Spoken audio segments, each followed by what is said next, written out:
अगर आप भी इस तरह का जायकेदार, परफेक्ट रेशे वाला लेसदार हलीम तैयार करना चाहते हैं और वो भी बहुत ही आसान तरीके से, तो बस फिर आज की ये वीडियो आपने बिल्कुल भी इग्नोर या मिस नहीं करनी। क्योंकि आज मैं आपके साथ शेयर कर रही हूँ मुहर्रम स्पेशल हलीम की रेसिपी। इसको हम बीफ के साथ बनाएंगे, मटन के साथ बनाना चाहते हैं तब भी आपने सेम रेसिपी ही फॉलो करनी है। वीडियो में छोटी छोटी सी डिटेल मैंने आपके साथ शेयर की है, इसलिए वीडियो को बिना स्किप के देखिएगा ताकि आपसे कोई भी इंपॉर्टेंट पॉइंट मिस ना हो। अस्सलाम वालेकुम, मैं हूँ Sadia Uzair. Welcome back to Sadia Uzair's kitchen. Video को लाइक, शेयर और मेरे इस यूट्यूब चैनल को सब्सक्राइब भी ज़रूर कर लीजिएगा। बिस्मिल्लाहिर्रहमानिर्रहीम। तो हलीम बनाने के लिए सबसे पहले तो हमने दालों को भिगोना होता है क्योंकि इनको भीगने में ज़्यादा टाइम लगता है। तो सबसे पहले एक बाउल में शामिल करेंगे 1 कप साबुत गंदम और आधा कप साबुत जौ। गंदम और जौ अगर आपको साबुत ना मिले तो आप इन दोनों का दलिया भी ले सकते हैं। 1/4 कप यानी कि 1/4 कप शामिल करेंगे इसमें दाल मसूर, 1/4 कप चने की दाल, 1/4 कप मूंग की दाल, 1/4 कप माश की दाल और 1/4 कप ही शामिल करेंगे इसमें चावल। बस अब हमने इन सब को बहुत अच्छी तरह से खुले पानी से धोना है टैप वाटर के नीचे जब तक कि पानी बिल्कुल साफ़ हो जाए। उसके बाद साफ़ पानी में इनको हम कम से कम 6 से 8 घंटे के लिए या ओवरनाइट के लिए भिगो देंगे ताकि दालें बहुत अच्छे से भीग कर सॉफ्ट हो जाएँ। और यहाँ पर इन दालों को मैंने ओवरनाइट के लिए रख दिया था, 6 से 8 घंटे हो गए हैं इनको भीगे हुए। दालें बहुत अच्छे से भीग चुकी हैं। बस अब हम हलीम बनाना स्टार्ट करेंगे। तो इसके लिए सबसे पहले यहाँ पर हम लेंगे एक प्रेशर कुकर। गोश्त जल्दी गलाना है और हलीम जल्दी तैयार करना है तो इसके लिए आपको प्रेशर कुकर का ही इस्तेमाल करना पड़ेगा। इसमें शामिल करेंगे 1.5 कप कुकिंग ऑयल।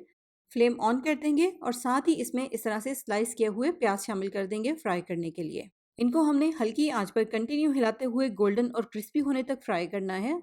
4 बड़े साइज के स्लाइस किए हुए प्याज हैं। ये सारे प्याज तो हलीम में शामिल नहीं होंगे, लेकिन हम स्टार्ट में ही थोड़ी सी ज़्यादा क्वांटिटी में प्याज को फ्राई कर लेंगे ताकि थोड़े से प्याज बाद में फिर हम हलीम के साथ सर्व करें। आपने जितनी भी क्वांटिटी में प्याज को फ्राई करना है आप कर सकते हैं। तो देखें, जब प्याज इस तरह से लाइट गोल्डन और क्रिस्पी से हो जाएंगे तो फिर फिलहाल एक मरतबा ये सारे प्याज ही हम ऑयल में से निकाल लेंगे। तो अब इनको हम 2 पोर्शंस में डिवाइड कर लेंगे। आधे प्याज तो शामिल कर देंगे हलीम में और आधे फ्राई किए हुए प्याज हलीम के साथ बाद में सर्व करेंगे।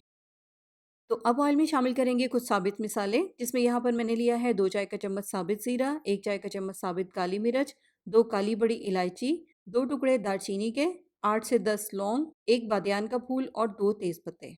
फ्लेम ऑन करके ये साबित मिसाले इसमें शामिल कर देंगे और साथ ही इसमें शामिल करेंगे 3 टेबलस्पून भर के अदरक लहसुन का पेस्ट।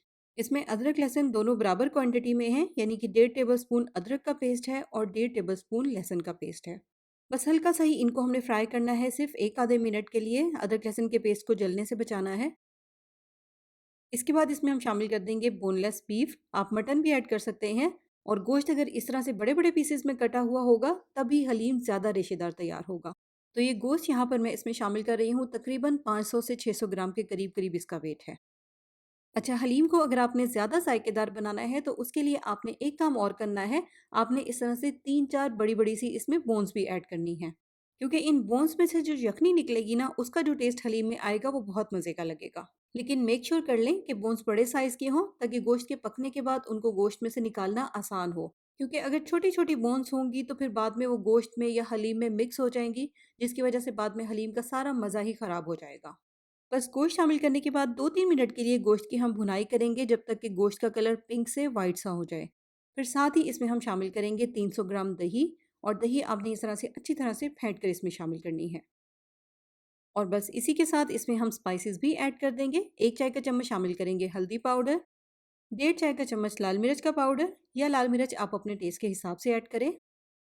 2 चाय के चम्मच शामिल करेंगे इसमें कश्मीरी मिर्च का पाउडर। कश्मीरी मिर्चें बिल्कुल भी तीखी नहीं होती, इससे कलर अच्छा हो जाएगा। 1.5 चाय का चम्मच या हस्बे ज़ायक़ा इसमें शामिल करेंगे नमक। फ़िलहाल आप 1.5 चाय का चम्मच ऐड कर दें, कम हो गया तो बाद में ऐड कर सकते हैं। 1 चाय का चम्मच गरम मसाला पाउडर, 1 चाय का चम्मच भुना और पिसा हुआ ज़ीरा, 2 चाय के चम्मच धनिया पाउडर, आधा चाय का चम्मच शामिल करेंगे इसमें जायफल और जावित्री का पाउडर। अगर आपके पास जायफल और जावित्री साबित है तो फिर आधा जायफल और 1 जावित्री का फूल आप साबित मिसालों के साथ ही ऐड कर दें।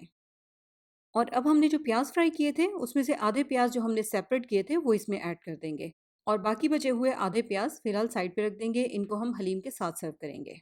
बस अब हम ये सारी चीज़ें शामिल करने के बाद गोश्त को मज़ीद भूनेंगे कम से कम 3 से 4 मिनट तक। और भुनाई करने के बाद अब हमने गोश्त को गलाना है, तो इसलिए हम इसमें शामिल करेंगे पानी। और पानी हमने इसमें शामिल करना है 3 लीटर। और पानी शामिल करने के बाद एक मरतबा दोबारा से अच्छी तरह से मिक्स कर लेंगे। बस अब हमने गोश्त को बहुत अच्छी तरह से गलाकर बिल्कुल सॉफ्ट करना है। तो बहुत ही एहतियात के साथ प्रेशर कुकर को बंद करें। स्टार्ट में इसके नीचे फ्लेम को हाई रखें ताकि कुकर में जल्दी प्रेशर बन जाए। और जब प्रेशर बन जाएगा फिर इसके नीचे फ्लेम को कर देंगे हल्का, जैसे कि दम वाली आंच होती है उससे हल्की सी ही आंच आपने तेज रखनी है। और इसको 3 घंटे तक उसी हल्की आंच पर पकाना है। 3 घंटे तक पकाते हुए आपने फ्लेम को बिल्कुल भी तेज नहीं करना, वरना जो इसमें पानी है वो बहुत जल्दी ड्राई हो जाएगा और गोश्त आपका जल सकता है। यहाँ पर मैंने इसको 3 घंटे तक पका लिया है। इसके बाद अब हम सबसे पहले इसमें से जो बड़ी बड़ी सी हड्डियां हमने शामिल की थी वो निकाल देंगे। और उसी के साथ साथ जो हमने इसमें साबुत मसाले ऐड किए थे, जितने बड़े बड़े से मसाले हैं वो भी इसमें से हम निकाल देंगे। हड्डियाँ आपने बहुत एहतियात के साथ निकालनी है, क्योंकि हड्डियाँ भी इस पॉइंट पर बहुत सॉफ्ट हो चुकी हैं। हलीम में मिक्स नहीं होनी चाहिए, वरना हलीम का मज़ा ख़राब हो जाएगा। तो साबित मिसाले और हड्डियाँ निकालने के बाद अब इसमें जितना भी शोरबा है इसको हम इस तरह से अलग से एक बर्तन में निकाल लेंगे। और अब यहाँ पर आप गोश्त की कंडीशन देखें कि गोश्त कितनी अच्छी तरह से गला हुआ और सॉफ्ट है। इसी तरह का गला हुआ सॉफ्ट गोश्त ही होना चाहिए, तभी हलीम में अच्छा रेशा बनेगा और हलीम को घोटना आपके लिए आसान होगा। अगर गोश्त थोड़ा सा भी सख्त रह गया तो फिर इसको घोटने में आपको प्रॉब्लम होगी। अब अगर आपके पास इस तरह का मैशर है तो आप इसका भी इस्तेमाल कर सकते हैं। लेकिन हलीम को घोटने के लिए इस तरह का जो घोटा है यही परफेक्ट रहता है, क्योंकि इससे गोश्त को और हलीम को घोटने में आसानी होती है। इससे गोश्त या हलीम बहुत ही स्मूथली घोटा जाता है। तो इस वक्त प्रेशर कुकर में गोश्त की सिर्फ बोटियां हैं और इन बोटियों को अब हमने इस घोटे की मदद से अच्छी तरह से मैश करना है या घोटना है। इस पॉइंट पर हमने इनको सिर्फ इतना ही घोटना है कि गोश्त की जो रेशे हैं वो अलग अलग हो जाएं। गोश्त बहुत ज़्यादा सॉफ्ट है, इसलिए इनको घोटने में या रेशे अलग करने में आपको मुश्किल से 3-4 मिनट का ही टाइम लगेगा। देखिए कितनी आसानी के साथ सिर्फ 3-4 मिनट में ही गोश्त के रेशे इस तरह से बिल्कुल अलग अलग हो जाएंगे। बस अब हम ये सारा गोश्त इस तरह से शोरबे में ही ऐड कर देंगे और प्रेशर कुकर को खाली कर देंगे। देखिए शोरबे में मिक्स करने के बाद आपको सही से अंदाज़ा हो रहा होगा कि गोश्त के सारे रेशे किस तरह से बिल्कुल अलग अलग हैं। तो बस इसको फिलहाल रख देंगे साइड पे। तो अब यहाँ पर मैंने वही वाला प्रेशर कुकर ले लिया है। इसको हमें धोने की ज़रूरत नहीं है, क्योंकि अब हमने इसमें पकानी है दालें। अगर आपके पास 2 प्रेशर कुकर हैं तो आप एट अ टाइम गोश्त और दालों को पकने के लिए रख सकते हैं। तो जिस पानी में हमने दालों को भिगोया था वो वाला पानी निकाल कर फेंक देंगे और ये सारी दालें इस तरह से प्रेशर कुकर में शामिल कर देंगे। साथ ही इसमें हम ऐड करेंगे 2 लीटर पानी। इसके अलावा इसमें शामिल करेंगे 2 से 3 हरी मिर्चें, 2 तेज़ पत्ते और 2 छोटे-छोटे से टुकड़े दालचीनी के। इसके अलावा 1 चाय का चम्मच या हस्बे ज़ायक़ा जाएगा इसमें नमक और 1 चाय का चम्मच हल्दी पाउडर। बस एक मर्तबा अच्छी तरह से दालों के साथ सारी चीज़ों को मिक्स कर लेंगे। उसके बाद बहुत ही एहतियात के साथ कुकर को बंद कर देंगे और उसी तरह स्टार्ट में इसके नीचे फ्लेम को हाई रखेंगे ताकि कुकर में जल्दी से प्रेशर बन जाए। और प्रेशर बनने के बाद उसी तरह से फ्लेम को कर देंगे बिल्कुल हल्का। और हल्की आंच पर प्रेशर कुकर में दालों को पकने देंगे 1 घंटे के लिए। और लीजिए 1 घंटे तक बिल्कुल हल्की आंच पर प्रेशर कुकर में पकाने के बाद दालें इस तरह से सॉफ्ट हो जाएंगी, हल्की सी मैश हो जाएंगी। बस अब इनमें से भी जो बड़े बड़े से साबित मिसाले हैं इनको हम पहले निकाल देंगे और फिर उसके बाद दालों को अच्छी तरह से ठंडा होने देंगे। अब अगर तो आपके पास हैंड ब्लेंडर है तो फिर आप इसी तरह से प्रेशर कुकर में ही दालों को ब्लेंड कर लें। लेकिन अगर आपके पास हैंड ब्लेंडर नहीं है, ब्लेंडिंग जग है, तो फिर पहले दालों को अच्छी तरह से ठंडा होने दें और ठंडा करने के बाद दालों को ब्लेंडिंग जग में डालें और ब्लेंड कर लें। देखिए यहाँ पर दालों को मैंने ब्लेंडिंग जग में डालकर ही ब्लेंड किया है। बस दालों को इस तरह से ब्लेंड कर लेने के बाद अब हम गोश्त को और दालों को इस तरह से इकट्ठा कर लेंगे। बस आपने इनको किसी ऐसे बर्तन में निकालना है जिसमें आपके लिए इनको घोटना आसान हो, बर्तन खुला हो। यहाँ पर जो मेरे प्रेशर कुकर का साइज़ है वही परफेक्ट है, इसीलिए मैंने इनको प्रेशर कुकर में ही निकाल लिया है। अब यहाँ पर मैंने प्रेशर कुकर को दोबारा से चूल्हे पर रख लिया है, क्योंकि दालें बिल्कुल ठंडी थी और हल्का सा फ्लेम इसके नीचे ऑन कर दिया है। और इसी तरह से हल्का सा फ्लेम ऑन करके ही इसको मैंने 8 से 10 मिनट तक घोटा था। बस फ्लेम ऑन करके घोटें तो साथ-साथ थोड़ी-थोड़ी देर के बाद पैन के पेंदे में थोड़ा-सा चम्मच भी चलाते रहें ताकि हलीम नीचे ना लगे। और 8 से 10 मिनट तक घोटने के बाद आप एकदम से हलीम का डिफरेंस भी देख सकते हैं। इतना टाइम तो लगेगा ही हलीम को घोटने में, अगर आपने इस तरह से परफेक्ट स्मूथ सा रेशेदार हलीम तैयार करना है। हाँ, ये है इस पॉइंट पर आप इसको घोटने में किसी की हेल्प ले लें तो ज़्यादा बेहतर है। यहाँ पर मैंने अपने हस्बैंड की हेल्प ली थी, क्योंकि एक बंदा अगर इतनी देर तक इसको घोटेगा तो फिर बाजू की तो बस हो जाएगी।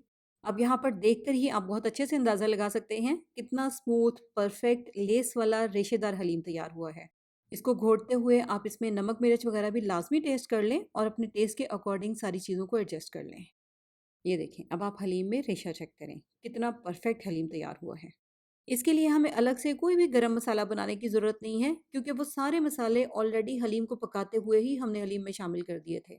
तो बस इस मज़ेदार से हलीम को निकालेंगे सर्विंग बाउल में, ऊपर से प्याज, हरा धनिया और हरी मिर्च से गार्निश करके इसको गर्मा गर्म सर्व करेंगे।